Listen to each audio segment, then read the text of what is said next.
Assalamualaikum warahmatullahi wabarakatuh. Waalaikumsalam warahmatullahi wabarakatuh. Selamat siang semuanya. Perkenalkan, nama saya Muhammad Nafiuddin dan teman saya ada Abdullah Abnelisbana dan yang satunya lagi ada Mas Ridho Priambodo. Di sini kami akan menjelaskan progres dari analisa kami mengenai clustering multinasional penderita kanker kolorektal.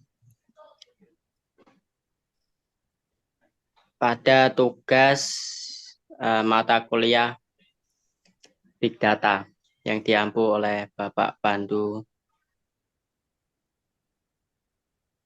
Adapun judul kami ambil yaitu clustering multinasional penderita kanker kolektal berdasarkan riwayat alkohol, merokok, dan survival rate dengan metode K-prototype.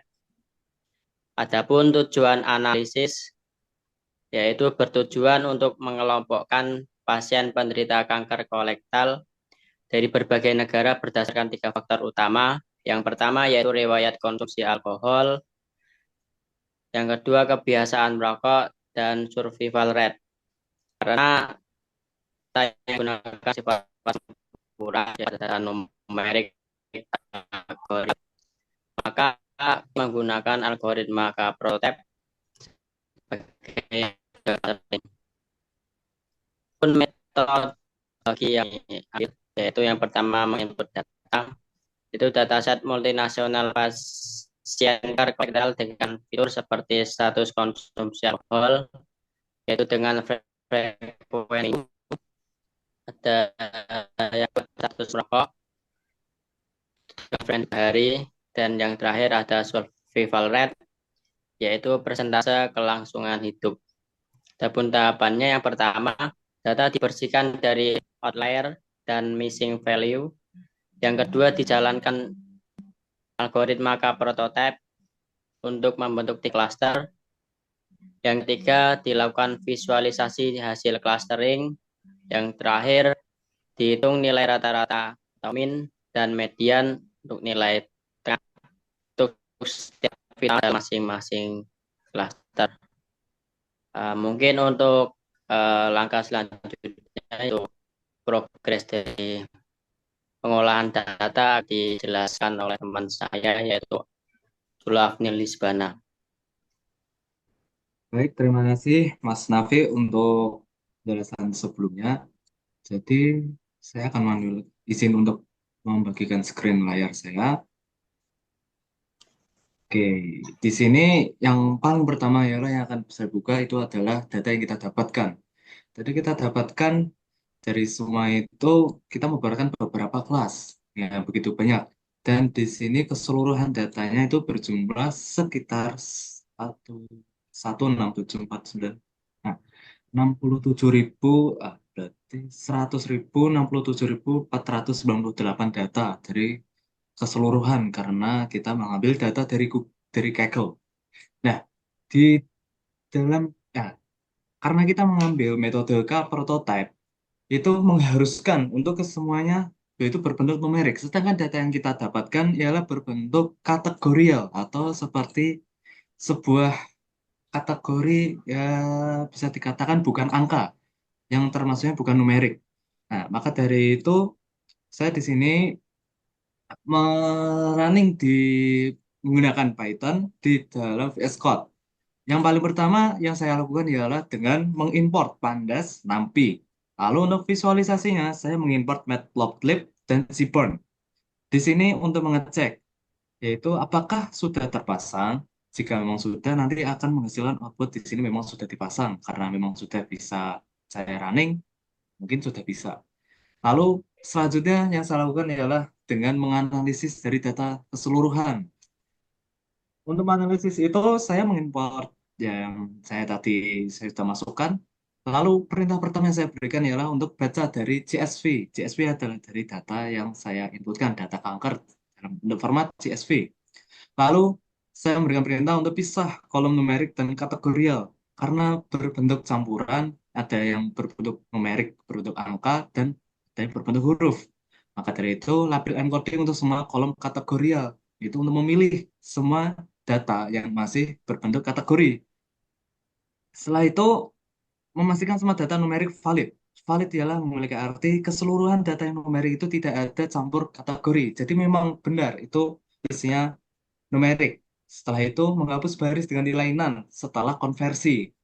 Itu adalah suatu proses yang selanjutnya akan dipisahkan kembali data numerik dan kategorial yang sudah diproses. Proses dari menghapus nilai NaN setelah konversi. Lalu jika sudah semua, maka data itu akan digabungkan untuk keperluan clustering di dalam bentuk CSV. Clustering menggunakan cara prototypes. Setelah itu akan ditambahkan hasil cluster ke dalam data frame dan akan menampilkan tampilan hasil akhir. Hasil akhir ini saya hanya mengambil head, itu hanya kepalanya, katakan menampilkan 5 saja dari keseluruhannya.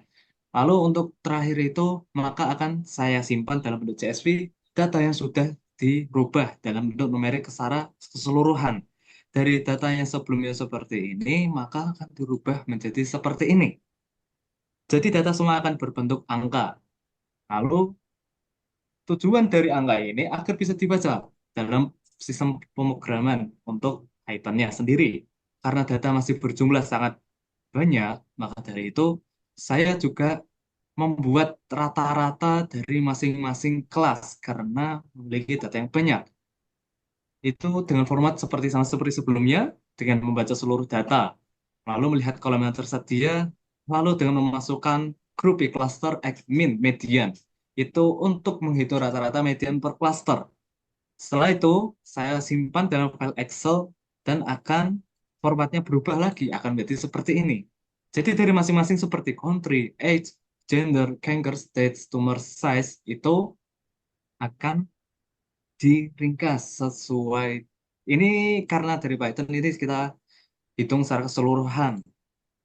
Lalu karena kita mengambil 3 kelas, itu ada, bisa mungkin dijelaskan dari Mas Nafi, itu ada 3 kelas. Apa saja Mas Nafi dari rata-ratanya?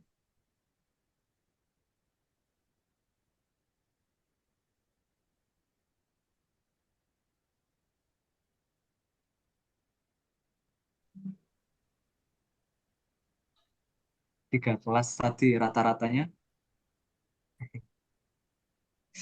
Sebentar, sebentar. Yang mungkin sudah saya share di Word itu. Ada bagian rata-rata itu, kolom itu mungkin bisa dibaca, itu bawahnya ada median sama minnya. Yang kolom Ya, presentasi. kolom presentasi. Yep, perokok sama yang alkohol tadi. Sebentar, sebentar. Eh, yang min atau rata-rata menunjukkan rata-rata semua pasien di klaster, tapi sensitif terhadap data ekstrim. Yang itu Mas Afnil. Ya, ada bentuk kolomnya itu mungkin bisa dibaca beberapa saja karena itu data yang kita ambil. Ada min alkohol, median alkohol, min perokok, median perokok, min survival rate, sama median survival rate. Oke, terima kasih Mas Safi. Mungkin itu yang sudah saya outputkan karena memang kita mengambil beberapa kelas saja untuk menentukan dari kemungkinan penyakit kanker di lambung ini. Lalu setelah itu, setelah dibentuk sebuah rata-rata, maka saya membuat sebuah visualisasi untuk menghitung keseluruhan data dan visualnya akan berbentuk seperti ini. Ketika saya running, saya minta dalam Python itu, maka outputnya akan jadi sebenarnya mungkin memerlukan proses yang agak lama. Oh, bar charts. Nah, mungkin bisa dijelaskan oleh teman saya maksud dari bar chart ini. Adapun bar chart yaitu jumlah pasien per klaster, yaitu menunjukkan jumlah pasien dalam tiap klaster hasil clustering ke prototypes, yaitu ada klaster 0, 1 dan 2 memiliki jumlah pasien yang hampir sama besar, yaitu berjumlah 55.000 pasien. Ini menunjukkan pembagian klaster yang seimbang, yang ideal dalam segmentasi karena tidak timpang ke satu kelompok saja. Mungkin itu penjelasan dari Barkat. Dari- Oke, terima kasih Mas Safi. Lalu saya juga membentuk visual dalam bentuk box plot. Ketika di running, nanti akan menghasilkan output seperti ini. Box plot mungkin bisa dijelaskan oleh teman saya. Box plot atau perbandingan survival rate, alkohol, dan merokok per cluster. Mempunyai 3 subplot, yaitu survival 5 years, alcohol consumption, dan smoking history. Interpretasi yang mendapatkan 3 klaster, yaitu klaster 0, menengah di semua aspek, klaster 1, survival rate terendah, tapi konsumsi alkohol dan rokok tertinggi, dan klaster 2, paling tinggi survival rate dan paling rendah alkohol atau merokok. Sudah? Oke, mungkin itu yang dijelaskan dari box plot, maksud dari box plot. Lalu setelah itu, saya juga membentuk dalam bentuk heat map. Dalam bentuk visual heat map itu maka akan menghasilkan gambar besar ini mungkin akan dijelaskan oleh teman saya.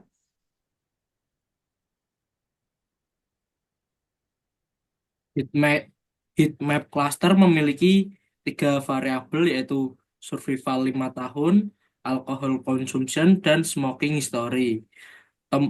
Dan mendapatkan hasil temuan korelasi negatif kuat antara konsumsi alkohol dan survival rate, di diibaratkan -1, korelasi negatif kuat antara riwayat merokok dan survival rate -1, korelasi positif kuat antara alkohol dan merokok adalah +1. Jadi kesimpulannya, pasien yang memiliki riwayat konsumsi alkohol dan merokok cenderung memiliki survival rate rendah. Keduanya juga sering muncul bersamaan. Sekian. Oke, untuk heat map mungkin itu. Lalu di gambar selanjutnya saya juga membuat radar chart. Dalam sebuah gambar ini karena satu slide ini saya menginputkan untuk mengoutputkan hasil 2 gambar. Jadi heat map dan yang satunya adalah radar chart. Mungkin bisa dijelaskan oleh teman saya.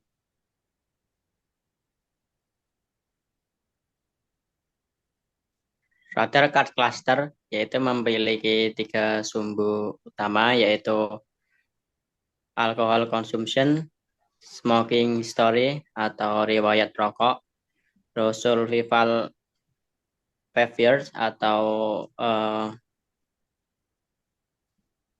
kegiatan selama 5 tahun belakang. Adapun interpretasi per klaster, ada klaster 0 yaitu tinggi konsumsi alkohol dan rokok, survival rate-nya menengah. Klaster 1 sangat tinggi alkohol dan merokok, akan tetapi survival rate-nya rendah. Klaster 2 konsumsi alkohol dan rokok paling rendah, tetapi survival rate tertinggi. Adapun kesimpulannya, klaster 2 adalah profil pasien paling sehat, yaitu rendah alkohol dan rokok, dan memiliki tingkat kelangsungan hidup tertinggi, konsisten dengan pengetahuan medis bahwa alkohol atau merokok berdampak buruk pada prognosis kanker kolektal. Itu penjelasan dari Oke. radar card cluster.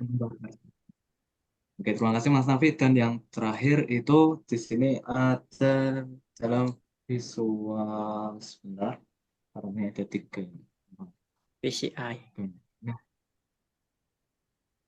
yang kedua ini ada BGA, scatter plot distribusi cluster. Di sini bentuk titiknya satu ya. Mungkin bisa dijelaskan dari teman saya.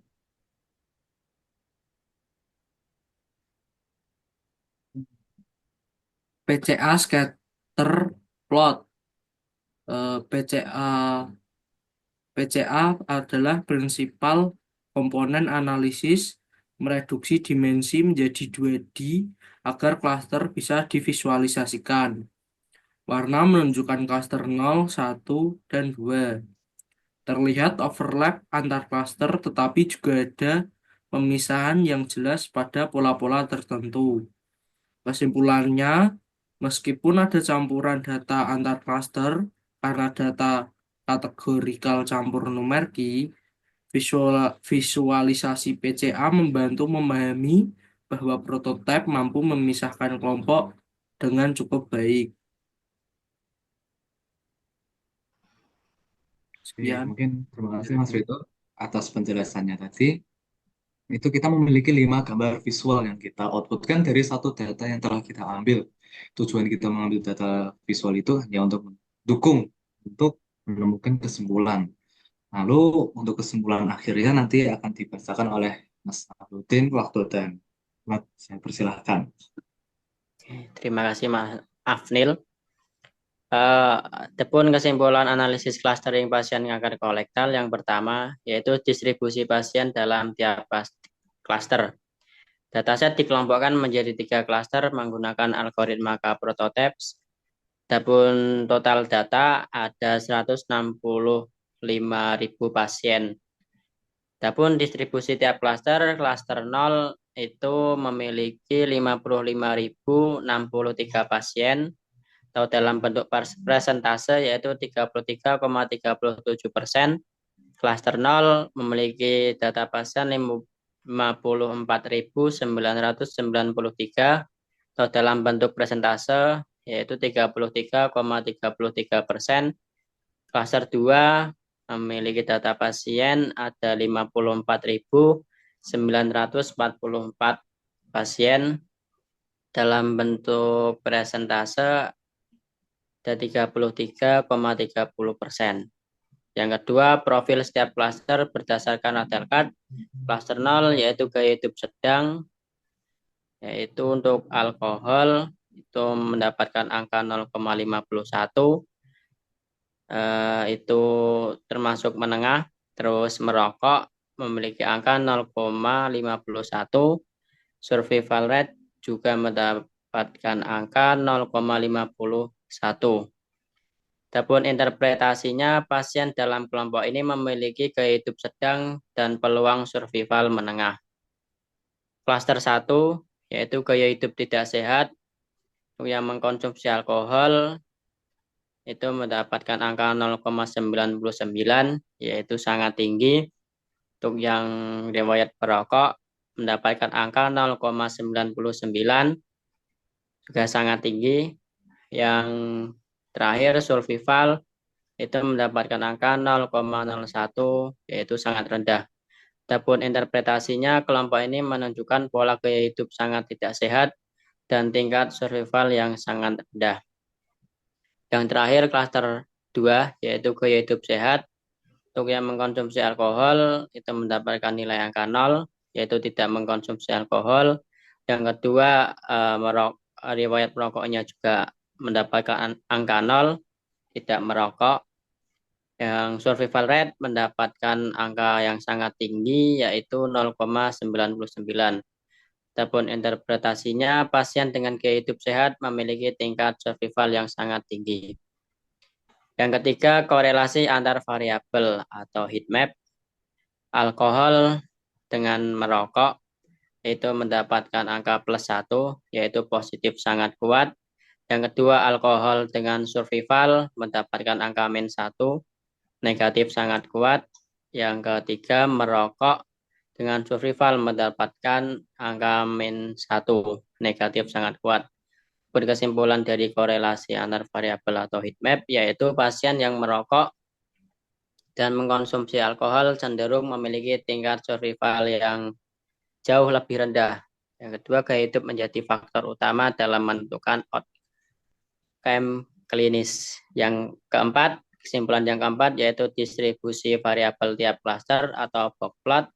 Klaster 1 konsumsi alkohol dan merokok sangat tinggi, survival paling rendah, rata-rata mendekati 0%. Klaster 2 tidak merokok dan tidak konsumsi alkohol, survival sangat tinggi, rata-rata mendekati 100%. Klaster 0 nilai rata-rata berada di tengah-tengah kedua klaster lainnya. Kesimpulan yang kelima, penyebaran data yaitu PCA scatter plot. PCA scatter plot menunjukkan bahwa 3 klaster terpisah dengan baik secara spesial, walau terdapat sedikit tumpang tindih. Ini menandakan bahwa clustering yang dilakukan efisien dalam membedakan pola perilaku dan outcome pasien. Adapun kesimpulan umum, yang pertama terdapat hubungan sangat kuat dan signifikan antara gaya hidup yang suka minum alkohol dan merokok dengan tingkat survival pasien kanker kolektal. Yang kedua, klaster yang tidak merokok dan tidak mengkonsumsi alkohol memiliki tingkat survival 99%, sedangkan klaster yang sangat tidak sehat hanya memiliki tingkat survival 1%. Yang ketiga, sebaran pasien di setiap klaster cukup merata, yaitu 33% tiap klaster, menunjukkan bahwa proporsi pasien dengan berbagai gaya hidup tersebar hampir sama.